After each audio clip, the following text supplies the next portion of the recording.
Good morning. Welcome to CSLDallas Science of Mind class. I'm Dr. Petra, and I am happy to be back with all of you in the room, all of you online. Huge shout outs to Dr. Tracy Brown and to Carol Merlot for sitting in for me while I was having a much needed vacation. But boy, am I happy to be home. I'm happy to be back with all of you and Richard and Ryan doing all the techie stuff that they do, which is super fabulous. And getting ready for the holiday season. We're not getting ready, we're well into it.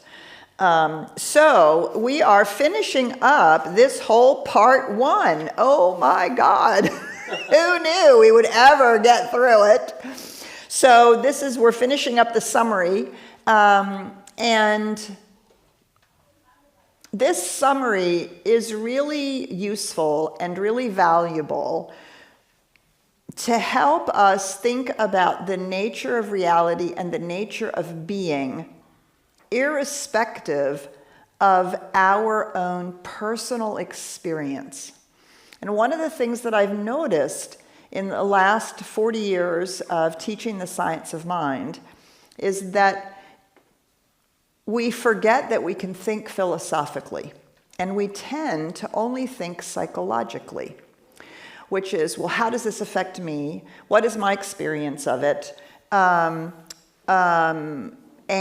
we tend to own our human identity, especially, quite frankly, our traumas, trials, and tribulations, in a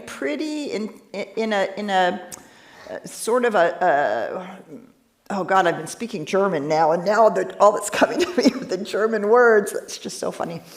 In a very tight way.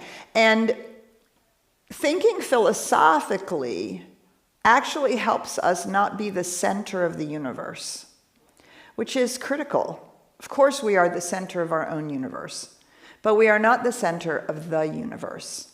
And there's a beautiful book, the title of the author of which I cannot remember. But it's a great book called Plato, Not Prozac. Plato, Not Prozac. Highly recommend this book. The problem with thinking purely psychologically is that we are a focus group of one. And we take our own experience, our own ways of thinking about things, and our own truthfully lack of emotional intelligence and dysfunction, and we think that's the way the world works. Thinking philosophically or metaphysically, as we do in the science of mind, it provides us with a universal perspective. And this is what Emerson did for Ernest Holmes. When he first read Self-Reliance, he realized the truth is when he first read Self-Reliance, he felt like, I can do it, right? For those of us who are familiar with the 4 stages of consciousness, that's the move into the second stage. I can do it. I'm the author of my life. I can master myself. But as he continued to explore self-reliance, he realized that Emerson wasn't just talking about the individual persona of the individual human being, but was talking about the nature of being as a human. It takes it out of how does this affect me personally and how am I experiencing it? Is it true for me? To how do I understand the nature of life, reality, infinity, humanity, from a universal point of view? And science of mind is forever trying to pop us into that universal point of view, which is, of course, the second step of our spiritual mind treatment. Identifying as spiritual, not merely or only human, which in many cases means psychologically, the way in which we experience our subjective perspective and reality. So the nature of being is an opportunity to remember that there's another way of thinking about life. And this book, Plato, Not Prozac, really offers the idea that there are lots of philosophical ways to think about problems and trials and tribulations that we encounter in life. And I love that in every topic, right, there's an opportunity that the author goes through and says, well, Boethius says this, and Augustine says that, and Aristotle might help you think about it this way. Stoicism would take it up this way. Epicureanism might think about it this way.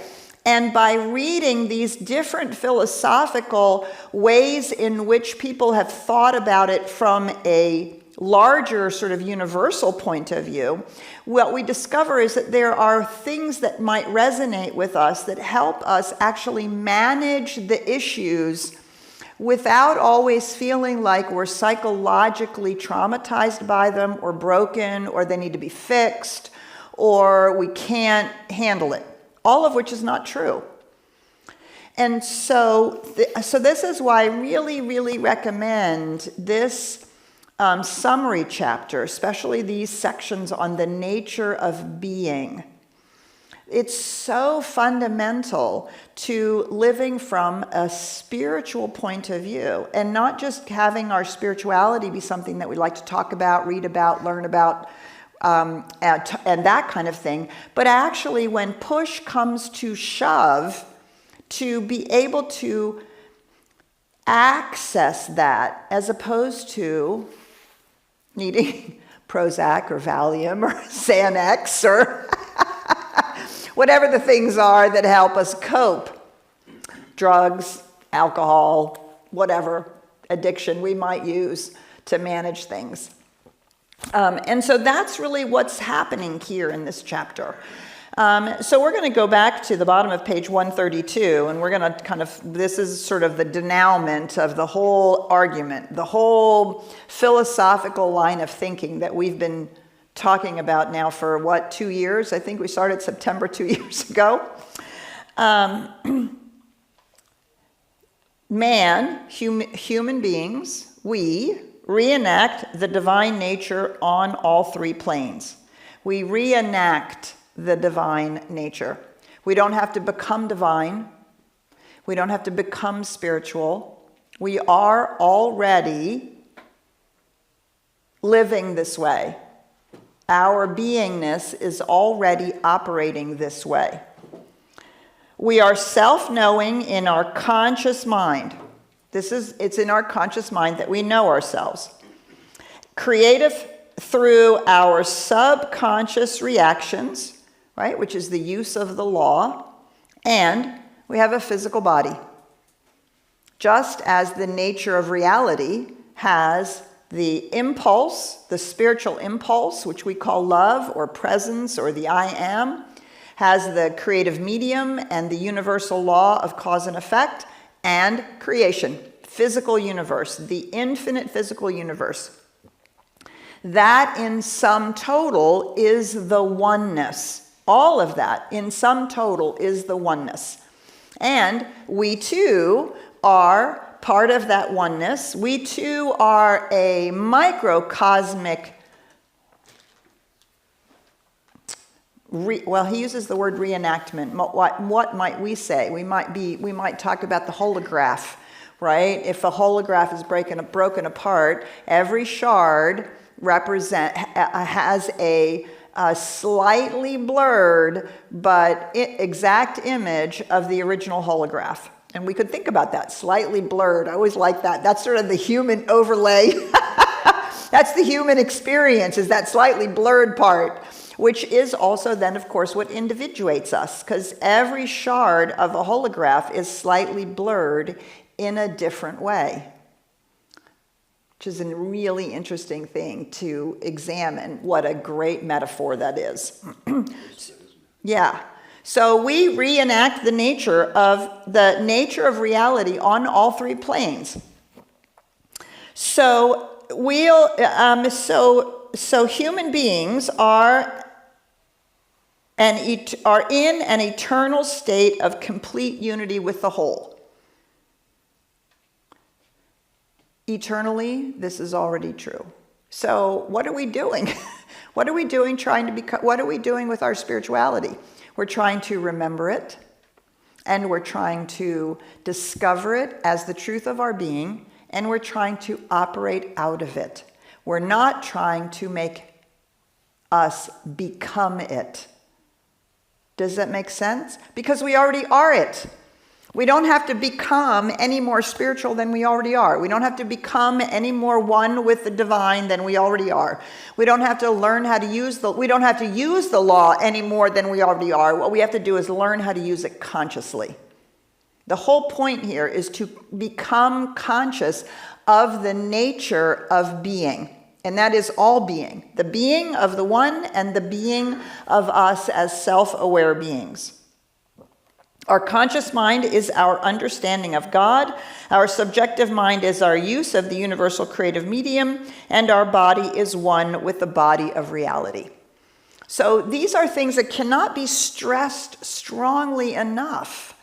And this is the sum total of the spiritual work, is to shift our understanding of who and what we are. So often we talk about, well, who are we? And we say we're spirit. Yes and no.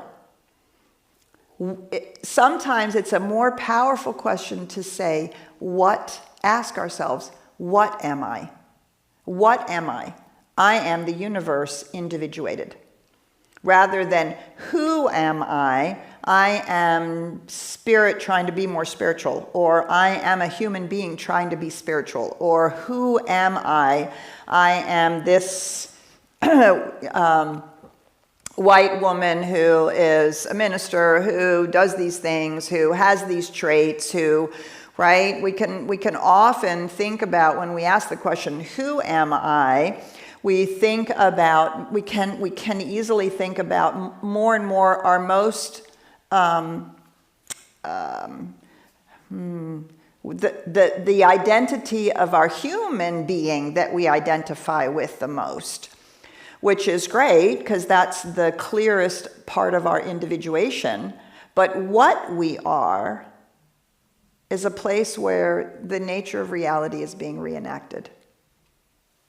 I mean, you have to think about that for a minute. Spiritually maturity, basically. Spiritual maturity and a recognition of taking our place not as victims, not as lowly worms, not as unable, incapable, need to be fixed or improved, something being wrong with us. We are the place where the nature of reality is being reenacted and where that can be consciously understood and therefore consciously engaged with, right? And we're always wanting to shift the place that we respond to life from into that deeper spiritual reality. There is but one mind in the universe, and we use it. We use it. We should not be afraid of using it. We're using it right now. Right now, this very minute, every second, we're using the one mind. Oh gosh, I just don't know what's going to happen, and I don't know how it's going to work out, and it just always happens to me like this. We're using the one mind. Life sucks, and it's hard, and I don't know what's going to happen, and I'm afraid. We are using the one mind. Constantly using the one mind. What we want to do is use it consciously. Man is an identity in the universe, a center of God consciousness. We are an identity in the universe. Another way we say this is an individualized expression of the infinite, of the universal. At first, we are ignorant of this and misuse our power, consequently bringing to us misfortune and negation, right? Not because we are not using it, but because we are ignorant of using it, ignorant of who we are, ignorant of what we are, ignorant of the fact that all we're seeking to do is to become conscious of these things, and then to prove to ourselves that it's true by using it consciously. So these next sections really then begin to parse out or remind us, because of course we've had whole chapters on what is the spirit of man. It is the self-knowingness. That's the place where we choose. And then there is our subjective mind, which is the law. And the only thing that limits us is our ability to imagine and our willingness to use the law consciously. And the recognition that every time we use the law, every time we are really spending emotional energy and intentional energy on thoughts and feelings, we are doing what we call subjectifying them into the subconscious reality, which is then what the law uses to create. We are always thinking into this creative medium, and it will do for us everything, anything. Our job is to be as clear about that as we possibly can. So, great as this is the second to last paragraph, great as the subconscious is, its tendency is set in motion by the conscious thought, and in this lies the possibility of and the pathway to freedom. Which means we have to do the work, right? That's what we mean by spiritual work. Recognizing consciously what we're thinking about, what we're feeling, what's going on with us, and asking ourselves, is this in the nature of being? Is this in alignment with the nature of reality? And quite frankly, is this actually what I want to picture? Is this how I want to walk around in the world? Is this how I want to see the world and be with it? Freedom and bondage, sickness and health, poverty and riches, heaven and hell, good and bad, big and little, happiness and misery, peace and confusion, faith and fear, and all conditions which appear to be opposites are not really a result of the operation of opposing forces, but are the way the one power is used. Right? Hugely important to continually remember that the power itself, the law, is both automatic and generic. And just as we can use electricity to warm our homes, we can also use electricity to create fires, right? It doesn't matter one way or the other. Electricity and fire are simply what they are. We are bound because we are first free, and the power which binds us is the only thing in the universe which can free us. We absolutely have within ourselves the key to freedom, but we must come to realize our relation to the whole. This relationship is one of complete unity.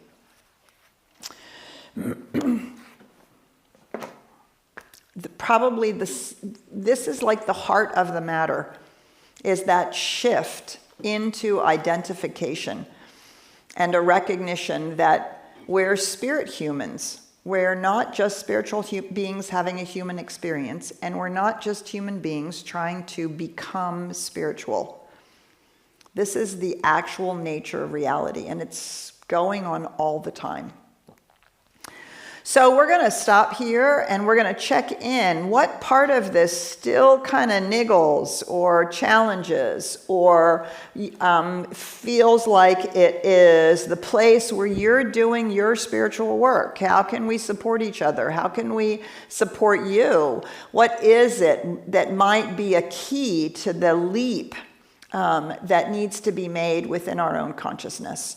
So we're going to stop and say good morning to Ryan and say good morning to everybody out there and see what's going on. Absolutely. Well, welcome back. And I just want to echo what you said before. Shout out to Dr. Tracy Brown and to Carol Merlot for giving us a good perspective on the last couple of weeks. And so we're happy to have Dr. Petra back. And as she had mentioned, this is the engaging part of our conversation. And so for the folks that are here in the room, just feel free to raise your hand. And I gave the microphone over here to Ross so he can help hand it off to you. And sharing is caring, and we love our volunteers here, so feel free to hand it off to the next person. And for the people joining us via Zoom, you know what time it is. Hit that raise your hand icon located down below. I don't know why that just sounded so cheesy, but it did. Yeah, and then You hit that raise your hand icon, and for 1995, you... Right, I brought it back. I'm bringing it back. Yeah, so you could hit the raise your hand icon located down below underneath the reactions, or sometimes it's under the more tab. And for the folks who are joining us all over the globe, we see you and we appreciate you being in community with us as well too.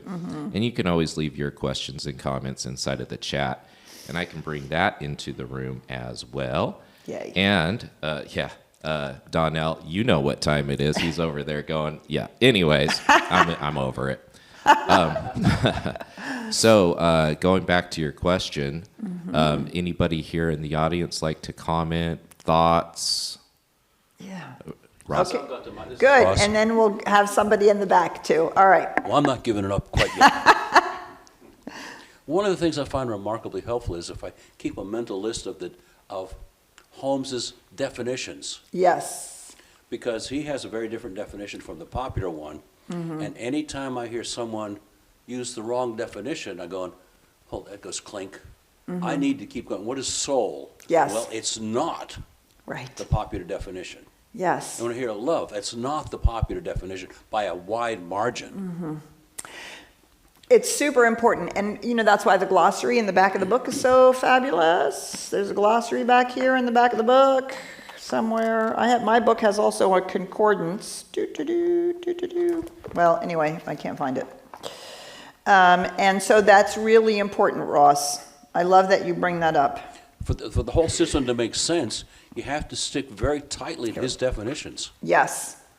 Yes. And sometimes it's confusing if you don't spend the time and you just assume that you know what is meant by these words.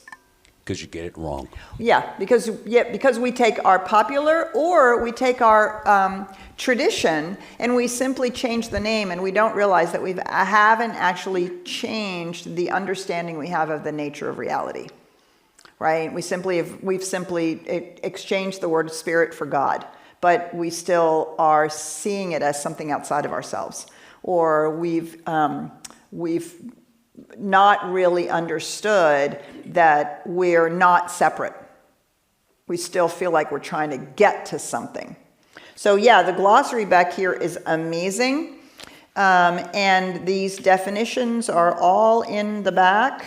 After the sections, I don't know what page it'll start on in your book, but after all the meditations and the charts comes the glossary. The glossary, right? And all the words are back there, and can really help. Well, partly because like words like love, we have become so psychologized. Yes. Right? And when you think about love from a different point of view, it changes everything. Thanks, Ross. Okay, we have one online, and then we're going to come to one more in the room. Well, actually, I just had a comment Yes. because people have been asking about who the author was of the book. It's Lou Marinoff is the author of Plato. Versus Prozac. Yes. Awesome, thank you. Just Highly wanted to- recommend it. Oh my gosh, I thought this is part of the problem. This is because we don't think, right? Science of Mind wants to teach us how to think about things, and then we fill the content in. We decide what we're gonna think, right? But how to think about things metaphysically, philosophically, means that we think about it from a larger universal point of view, as opposed to always only from inside our own experience. Now, granted, bringing our own experience to the table is important, right? Because that's what was missing when it was pure philosophy without our experience. But we really need to marry the two. Beautiful. Thanks, Ryan. Okay, we got a comment in the back. I'm Darlene. Hi, Darlene. Every year as it gets close, and it's close to my birthday, I try to think of, okay, what is your next year's statement? What have you learned? You know, and I've gone from the statement has come from fear to knowing. And so in listening to you this morning, it resonated with me that what does that knowing outpicture versus believing in Yes. something? Yes. Knowing to me is of something. And so when you're reading this morning and hearing that word of over and over and over, inside of me, I'm just like, I am of it. Yes. It's no longer believing in Yes. You're walking. Yes. you know, and so as I'm going in my 60th something birthday, I'm like, okay, what is the next, because I'm claiming the next 25 to 30 years, what is that going to look like of it? And not so much as believing in it, going Yes. from having faith in something versus having faith of something. Yes. So I'm looking forward to it being exciting. I love that. I love Exciting. that. And let me, before you give up the microphone, Darlene, let me ask you a question. Do you feel that this understanding makes you more egotistical? No. Yes. Right. No. It once upon a time, I've thought that way. You know, Yeah. I would have thought that way before I started attending CSL. Right. But now I know it is my aim Yeah. to claim, Yes. and that I don't have to play small. Yes. I don't have to be apologetic for shining that and being and showing off. And it poses in me to stretch the of, Yes. poses in me to stretch my mind to the universal.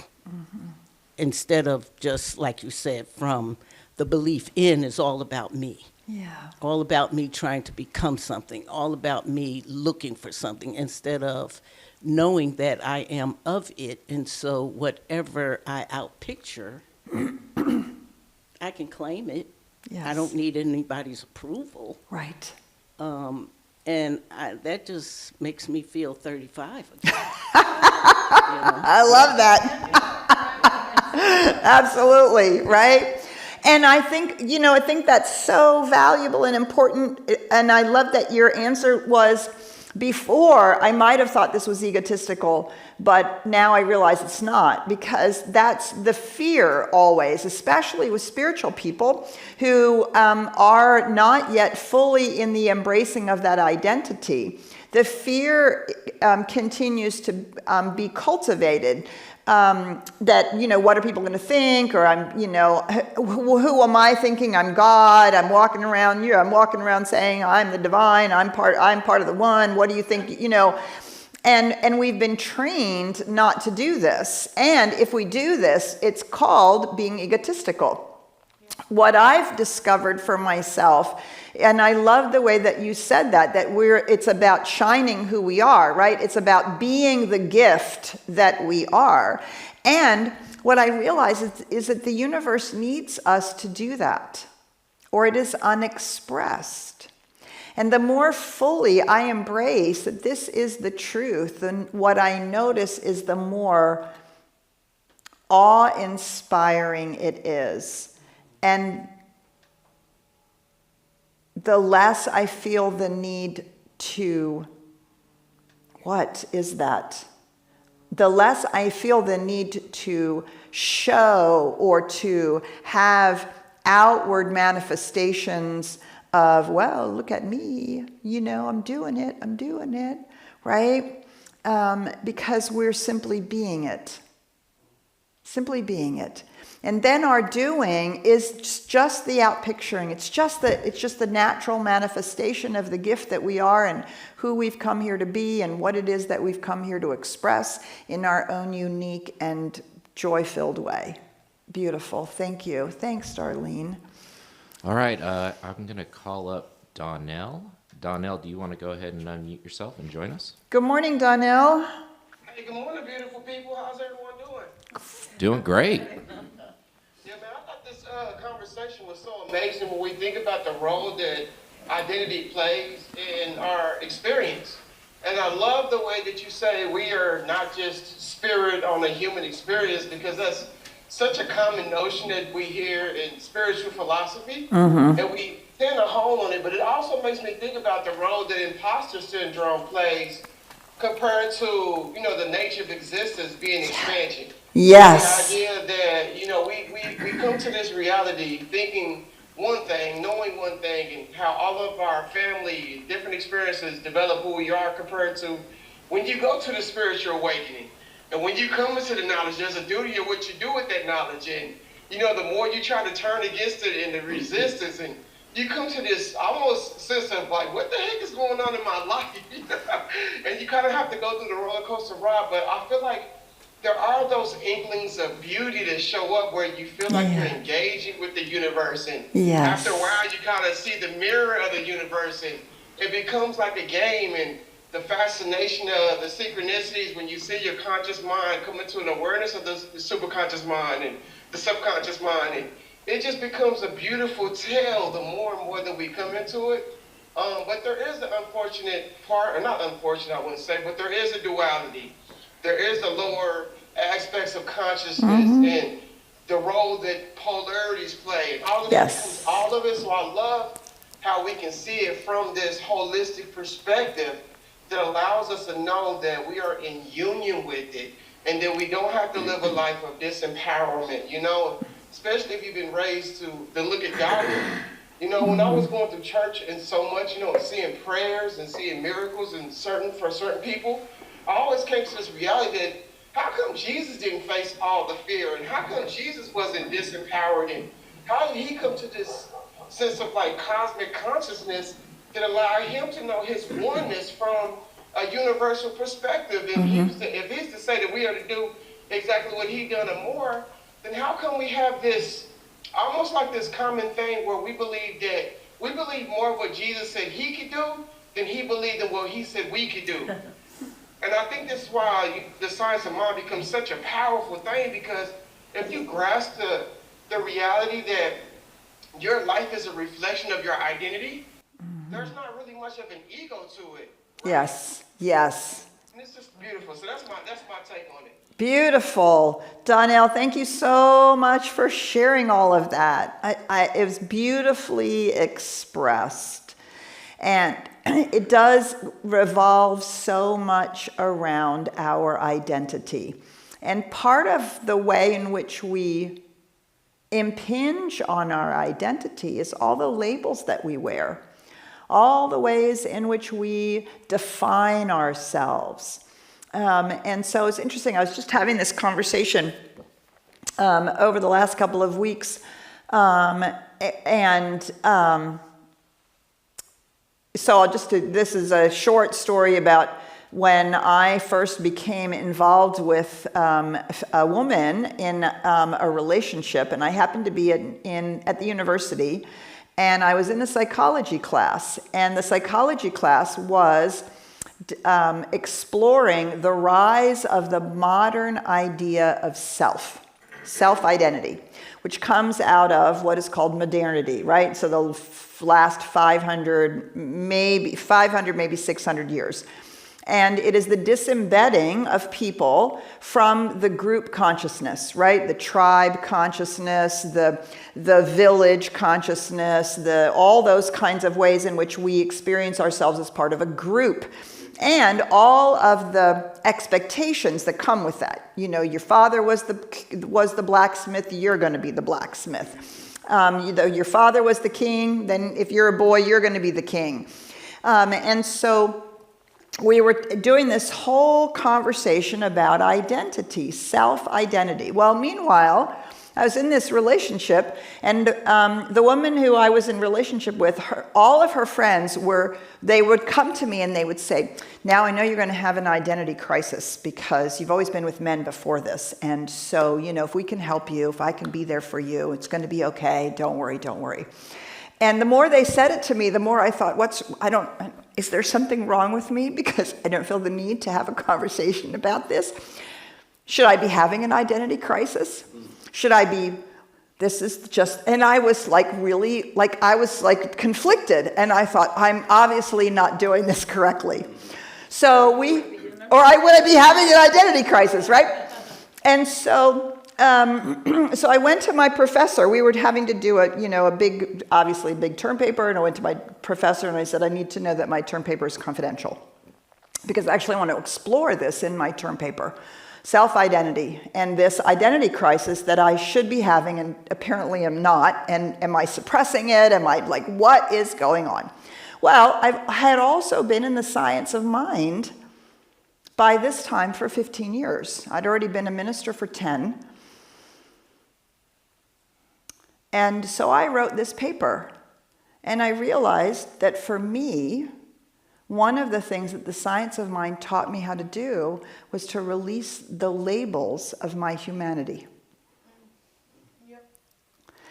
And that I had so completely identified with myself as an individuated expression of spirit, as me, very much myself, that I had no identity that was going into crisis.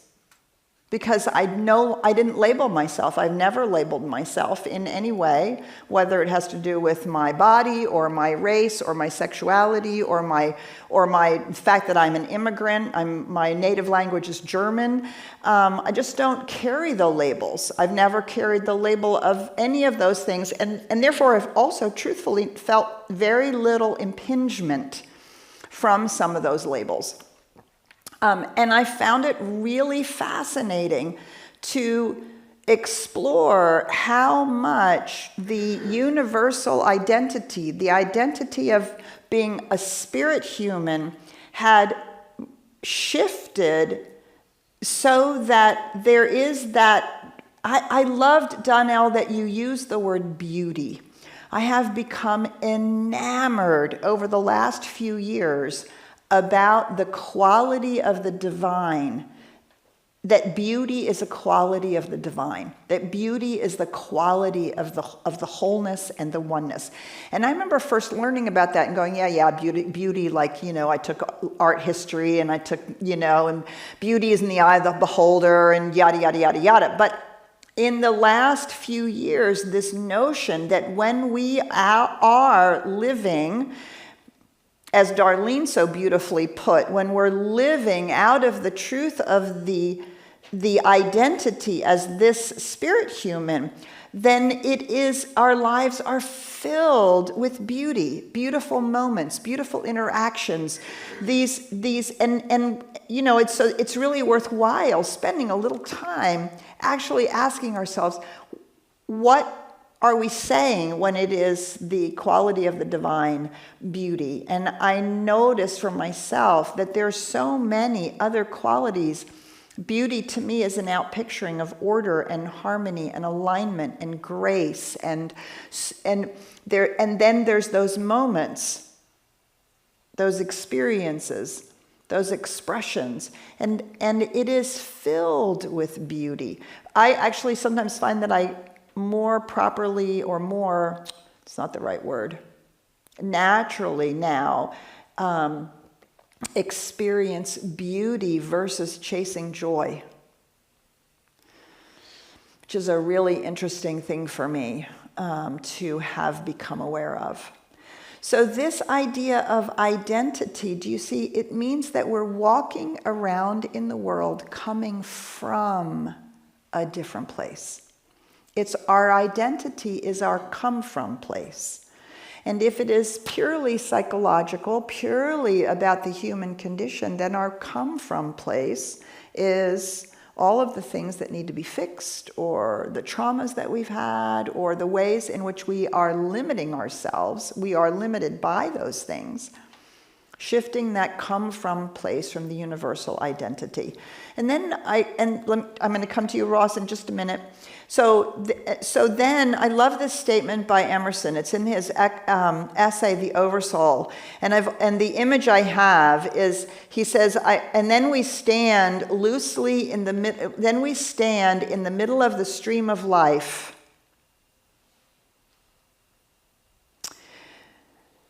Now I'm going to have to paraphrase. And the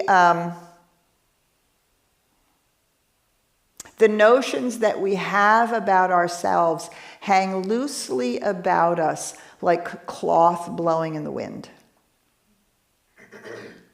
Do you see?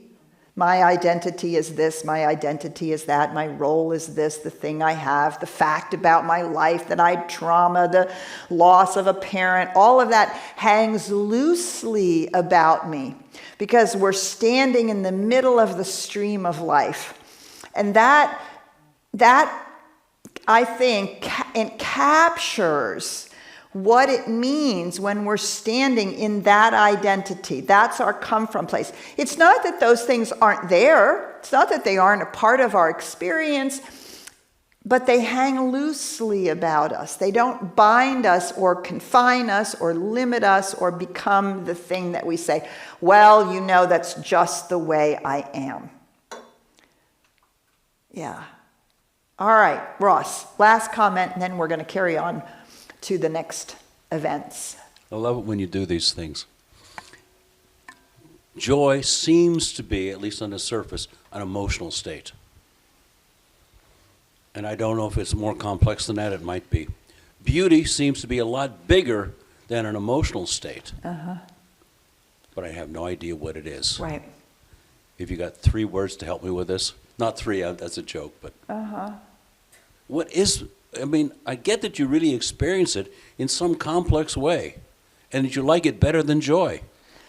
It does seem, it has astonishingly realized that it is actually bigger than joy, or maybe it is the entrance to joy, would be another way of saying it. So, do you want to try some words? Put some words in the chat, you guys. Put some, how would you define beauty? My thought when you said it was the experience of beauty is joy. Uh-huh. Cool. Mm-hmm. Can I add? Yeah, please. Okay, it's not related, or Yeah, it is. that's all right. But I grew up in church, and in my opinion, I believe spirituality should be a lifestyle, especially nowadays. Right. Because we live in a generation where there's so many labels, like the example that you're giving. And also, like, when it comes to the medical side, all these diagnoses. I've personally been diagnosed with a few mental disorders. And a few years ago, I did enter an identity crisis. Just because I never thought I would be diagnosed with that. And then also working in the healthcare field, kind of the tables turned. Yeah. So, I'm sorry. Don't be. It's okay. Just because I was exposed to the church and the spiritual aspect of it, that's what helped me overcome the identity crisis. Yeah. And it's just spirituality is very important. And just like what Dr. Petra was saying with, like, if you're spiritually attuned, there's discipline that comes with it, self-discipline. And Yes. we have to spiritually mature ourselves, especially with the world that we live in nowadays, because it can be frightening and scary with the news and everything. And especially for our younger generations, at this point, just teach them what you know and spread that wisdom. And I come here for support and, I'm so glad to say your thank name you. for everybody. Esmeralda, that's my Yeah. name. Thanks, Esmeralda. Beautiful. Yes, I love that. So, anybody else have any words for beauty? Did we get any in the chat? I did. A word for beauty is myself expressing myself at my highest ability. Yeah. Love that. Then the other one is beauty is serene. There is joy and there is peace and grace. Yeah, and I think for me, I do think to a certain extent beauty is in the eye of the beholder, right? But for me, beauty is something that is restful, it is uplifting. There is an experience of everything is exactly as it has come together in some, like that's why order and harmony and equilibrium and grace all seem to be underpinnings of this experience. And for me, when I really started tapping into this, when I would say to my son, we would be sitting doing something either on a trip or, in our backyard, over a grill, and I would say, it just doesn't get any better than this. This moment. And I've said that my whole life, and those are those moments, and there's something about beauty that is worthwhile contemplating. All right, we're wrapping up. Did you have one last comment? Just one observation. When you talk about joy, you have a particular outward expression. And when you talk about beauty, it's much bigger. Yeah, thanks. That's what I'm coming to. It's really interesting. I find the whole thing fascinating.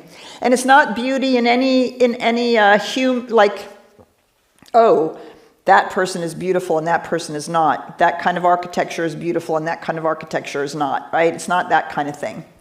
All right, well, so, go away and think about it. Next week, we are going to do a free-for-all Q&A. So come prepared with your questions, Q&A, because then the first week in January, we are going to start part 2 on spiritual healing.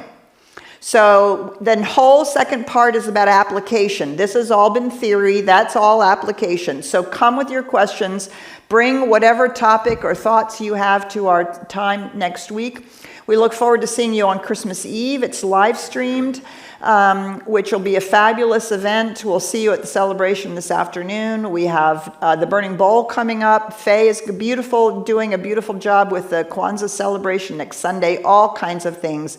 And our very own Ryan Brown, if you're in town, is doing a wonderful, his art, say the name of it. It's called Vision Quest, and it's going to be a meditative art experience to help set you on your path for 2025. And then that leads into the Burning Bowl, which is going to be on New Year's Day, which is going to be an amazing event full of powerful music, right? Yes. The music on there is going to be insane. Yep. And then Dr. Peacher will be leading us in an experiential Burning Bowl ritual. Yeah. And every year it always uplifts me. Oh, by the way, aren't you doing a workshop on the 5th of January? I am. And that one's kind of a tail. Well, it's not really a tail end. It's a great way to ignite your 2025 year. Yes. Get yourself in alignment with your highest vision for yourself. Anything you want to add? Yeah, we're so busy. We're so busy trying to improve and grow and fix ourselves. This one is that it's a workshop reminding us that we are here to create. Yes, and that's both in person and online. So anybody, sign up anywhere. Well, not anytime. It's going to be from 1 to 3:30 Central Time. Yes, but we'd love to have you there. Absolutely. All right, thanks so much. We'll see you soon. In the meantime, have a happy holiday. Bye for now.